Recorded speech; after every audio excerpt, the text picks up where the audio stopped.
Ahojte, pôvodne som sa do kampane nechcel takto priamo vyjadrovať a priamo do nej vstupovať, ale posledné príspevky pána Pavlíka na Facebooku ma presvedčili, že to je nutné. Okrem iného píše, že je proti nemu vedená akási zákulisná antikampaň, že sa zámerne rozširujú rôzne fámy a konštrukcie, ktoré mu majú uškodiť a podobne. Ja by som k tomu chcel povedať asi toľko. Jano, ja takéto príspevky považujem z tvojej strany za veľmi neférové, lebo zo seba vytváraš obeť a nepriamo obviňuješ druhú stranu, druhý tábor z nečestných a zákulisných praktík, ktoré počas kampane nikto nerobil. Pritom ty samozrejme zostávaš pán nekonfliktný, pán čistý. A čo sa týka tvojej diskreditácie, myslím, že tu netreba vytvárať žiadne reči. Držme sa čisto faktom. Ty si bol od roku 2002 ako hovorca mesta a vedúci oddelenia na styk s verejnosťou priamo zodpovedný za komunikáciu mesta s občanmi. A túto funkciu si vykonával až do roku 2009.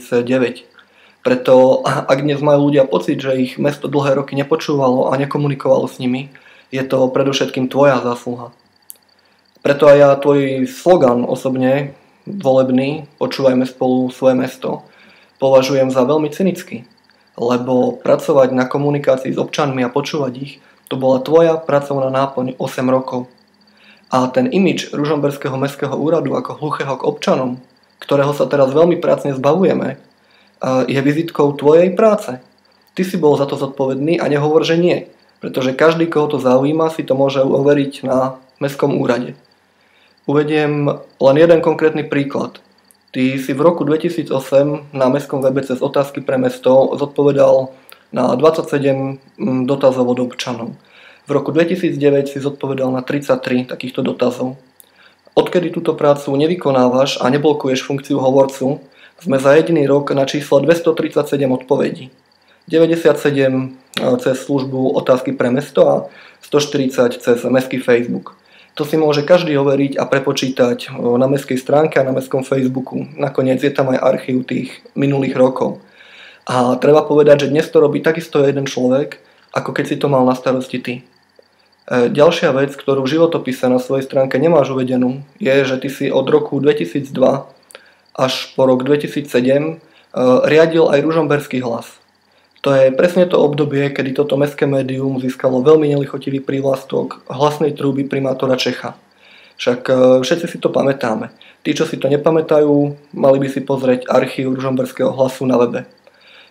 Bolo to obdobie mimoriadnych vydaní pred voľbami, ankiet o najväčšie osobnosti Ružomberka, ktoré vyhrával pán Čech, samozrejme, oslavných ód na neho a na jeho prácu a podobne.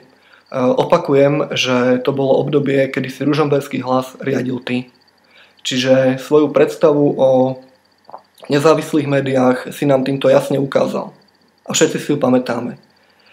Naviac v roku 2007 bol Ružomberský hlas presunutý pod správu Kultúrneho domu Andreja Hlinku aj pre ekonomickú neprehľadnosť, ktorá v ňom vládla, pre netransparentnosť, na ktorú poukázal hlavný kontrolór mesta. To si môže každý overiť na mestskom úrade. Teraz opäť ešte ku kampani pár slov. To, že si sa ty spočiatku profiloval ako nezávislý kandidát a odrazu si de facto kandidátom Smeru, prezentoval si sa tak na sneme Smeru aj na koncerte Kazíka, to je čistý fakt.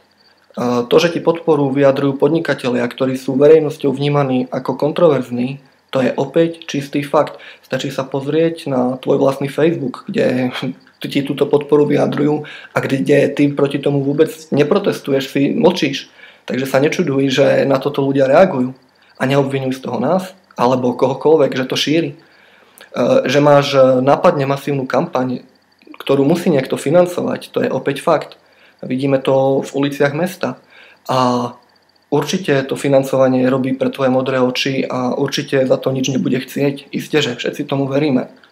Takže ja si naozaj nemyslím, že tu je potrebné vytvárať akékoľvek reči, keď fakty hovoria same za seba. A určite ten druhý tábor, alebo my z toho druhého tábora nepotrebujeme vytvárať nejaké fámy o tebe, takže prosím, prestaň umelo a vypočítavo vytvárať zo seba obeť. Pretože takáto taktika mne osobne príde z tvojej strany veľmi zákerná. A aby nevznikli nejaké pochybnosti alebo obviňovanie, že za koho ja kopem a podobne, tak otvorene prehlasujem áno, podporujem Michala Slašťana, verím v neho a nikdy som sa tým netajil.